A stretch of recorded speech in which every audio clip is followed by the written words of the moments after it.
On the 13th of June 1940, Churchill's War Cabinet gave the RAF orders that from the 20th of June, German sea rescue aircraft carrying the Red Cross emblem were to be shot down. I'm Frank, a private pilot in the UK with an interest in World War II aviation. Welcome to my channel.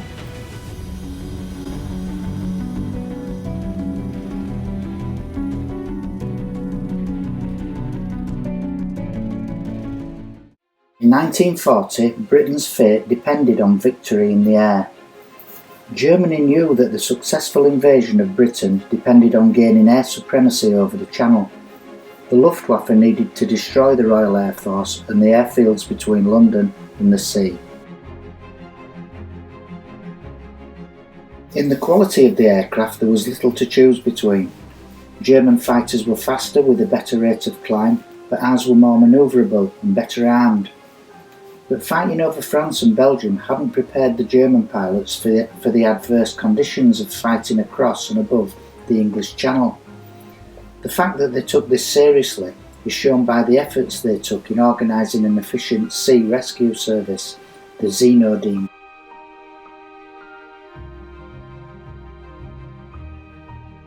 Heinkel HE-59 float planes were used, and these were fitted out with first aid equipment, electrically heated sleeping bags, artificial respiration equipment, a floor hatch with a telescoping ladder to reach the water, as well as a hoist, signalling devices and lockers to hold all the equipment. Ironically, the first people to be saved by these were British. On December the 18th, 1939, 24 Vickers Wellington bombers took off to bomb Wilhelmshaven. Low cloud and fog proved too much to carry out the raid and they turned for home. On the way back they were spotted by Luftwaffe Me-109s and the heavier Bf-110 fighters, and more than half of the Wellingtons went down in the North Sea. German air-sea rescue boats and the Heinkel HE-59s worked together and saved 20 British airmen from the grip of the icy North Sea.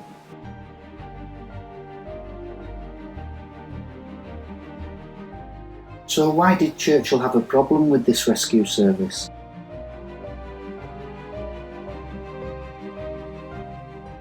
Churchill was adamant that he didn't want German pilots being rescued so that they could return and attack us again. Although the Germans protested that this was against the Geneva Convention, the British held that international law made no provision for sea rescue services. British wartime documents show that the rescue planes carried out reconnaissance, convoy escort, anti-submarine patrols and weather reporting to the Luftwaffe, as well as their intended purposes. But possibly the main reason was that the British wanted to carry out the rescues themselves so that they could interrogate as many of the pilots as possible, and this couldn't happen if the Germans got there first.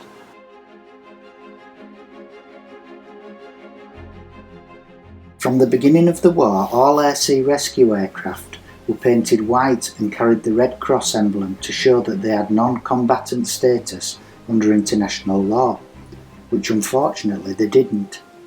During the Norway campaign, the British left them alone because, as already mentioned, they rescued British crews, but the British refused to allow them over the Channel or near the English coast. Orders were given to the RAF to engage and destroy all German air rescue aircraft and boats whenever possible. So left with no alternative, the Germans removed the Red Cross emblems, repainted the aircraft and armed them with machine guns.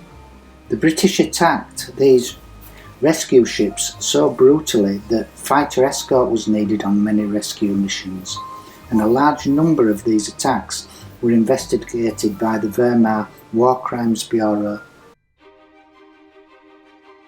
In October 1940, yellow-painted sea rescue buoys were placed by the Germans in waters where air emergencies were likely. These highly visible buoy-type floats held emergency equipment including food, water, blankets and dry clothing, enough for 4 men, and they attracted distressed airmen from both sides of the conflict. British airmen and seamen called them lobster pots for the shape. German and British rescue boats checked these floats from time to time, picking up any airmen they found, although enemy airmen were immediately taken prisoners of war.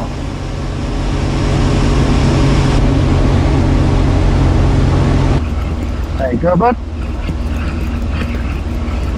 That's an old... Rescue services also came up with their own ideas. One of them was a bright green dye which marked where the aircraft came down, and all German aircraft began to carry this dye. Wouldn't have been much use over here. Anyway, were the British justified in shooting down these planes?